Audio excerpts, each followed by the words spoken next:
Esta, la película que representará a México en los premios Oscar, averigüémoslo.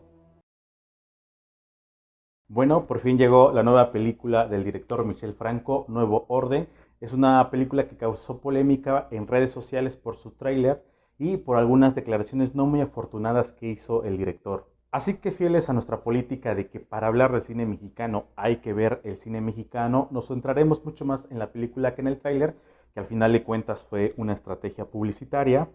Y es que si a un libro no se le debe juzgar por su portada, pues a una película mucho menos por su tráiler. Parte de la polémica surgió porque se pensaba o se piensa que la parte de la trama principal de la película tiene que ver con la rebelión o el motín contra la clase privilegiada y que había como cierto sesgo de juicio contra esos modos de protesta, pero esta solamente es una parte de la historia. De hecho, se presentan muchos más motines en diferentes partes de la ciudad.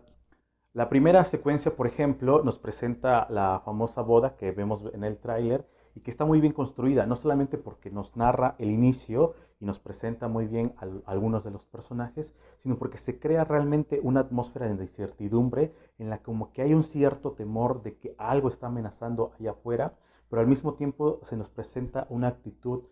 como de indiferencia o de frivolidad. Es decir, durante la secuencia vemos cómo estos personajes privilegiados están mucho más preocupados porque sus invitados puedan llegar por estos bloqueos, estas manifestaciones, que por lo que sucede allá afuera. Es decir, tratan de ignorarlo y hasta cierto punto se aferran a esa burbuja y que esa burbuja no sea afectada, minimizando técnicamente la realidad que está afuera de ellos. También durante esta secuencia, que es técnicamente un poco larga, vemos cómo los novios reciben una cierta especie de favores o de regalos por parte de los amigos del papá de la novia y que son como una especie de pago de favores, si no es que sobornos. Entonces nos damos cuenta de cómo estas festividades realmente son más bien unas transacciones,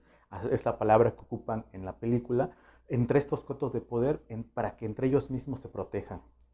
Y bueno, obviamente que sí vemos la irrupción violenta, violentísima a la casa, pero como comentaba al inicio, hay una serie de disturbios a lo largo de la ciudad y lo que realmente no queda claro es cuál es la raíz o el fin de estos. Y es que como tal, como hemos visto en la realidad actual de hoy en día, tanto puede haber disturbios en Chile como en Estados Unidos, como en Francia, por ejemplo, y aún así cada una de las rebeliones o manifestaciones con cierto índice de violencia, pues pueden tener diferentes fines, diferentes causas, y aún así no entenderlas del todo, porque la realidad misma es así de caótica. Pero bueno, lo que sí se detecta, bueno, tanto en las protestas reales como en las disturbios que vemos en la película, es que hay un hartazgo social y que es generalizado, un hartazgo contra el establishment, que es contra este orden establecido, que puede estar representado no solamente por la clase privilegiada, sino inclusive por el gobierno, por una élite o por estos cotos de poder. Es así que la película se presenta como una distopía, es decir, una sociedad indeseable, pero la distopía no son los disturbios ni las protestas violentas,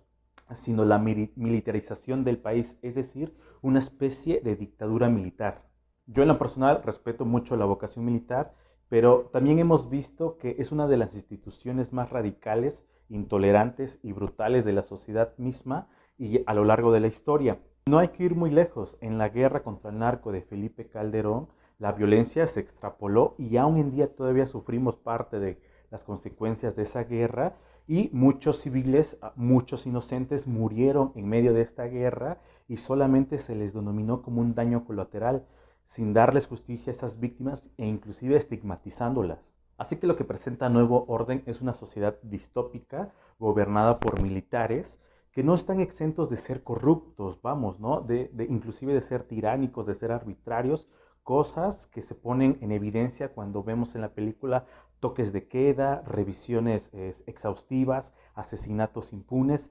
extorsiones, con tal de mantener el orden de la sociedad. Y bueno, si no fuera suficiente, vemos algunas escenas en la película sobre métodos de tortura militar que ocupan para extorsionar a tanto a ricos como a gente menos favorecida, pero que son extorsiones inhumanas y de las que echa mano el ejército para obtener lo que quiere, porque al final de cuentas ellos son la fuerza armada, la fuerza pública. Así que el panorama que pinta la película o la historia no es nada alentador, porque el ejército nunca, ni en la vida real ni en la ficción, va a admitir sus errores y sus excesos. Al contrario, los va a justificar, aunque eso tenga que involucrar matar a civiles o a sus propios soldados inclusive. Un ejemplo de esto que les comento es un podcast llamado La Lista, basado en un hecho real, en donde se nos narra cómo el ejército mexicano torturó e enjuició impunemente a algunos de sus propios soldados, algunos ya con grado, con tal de salir bien parado y tapar algunas corruptelas con el crimen organizado. Y bueno, algo que pone en evidencia esta historia distópica, entre comillas, pues es de que aún inclusive la gente privilegiada, teniendo los recursos y los contactos con los poderosos del ejército, no sale tan bien librado de estas corruptelas y excesos que puede tener una militarización en el país. Y no se diga de la gente común de a pie, los ciudadanos, los civiles, que no solamente por no tener los recursos económicos y los contactos, pues bueno, les puede ir hasta peor inclusive. Y bueno, por eso le damos aquí 4 estrellas. Un 4 estrellas es un no se la pierda. No se la pierda porque en definitiva va a estar dentro de las mejores películas mexicanas del 2020 y sin duda yo creo que sería una muy buena representante para México dentro de los premios Oscar. Y bueno, hasta aquí las imprecisiones de la nueva película de Michel Franco, Nuevo Orden. Insisto, para hablar del cine mexicano hay que ver el cine mexicano y no solamente especular alrededor de un tráiler. Los invito a suscribirse a mis redes sociales y nos seguimos viendo en otro próximo video. Hasta luego.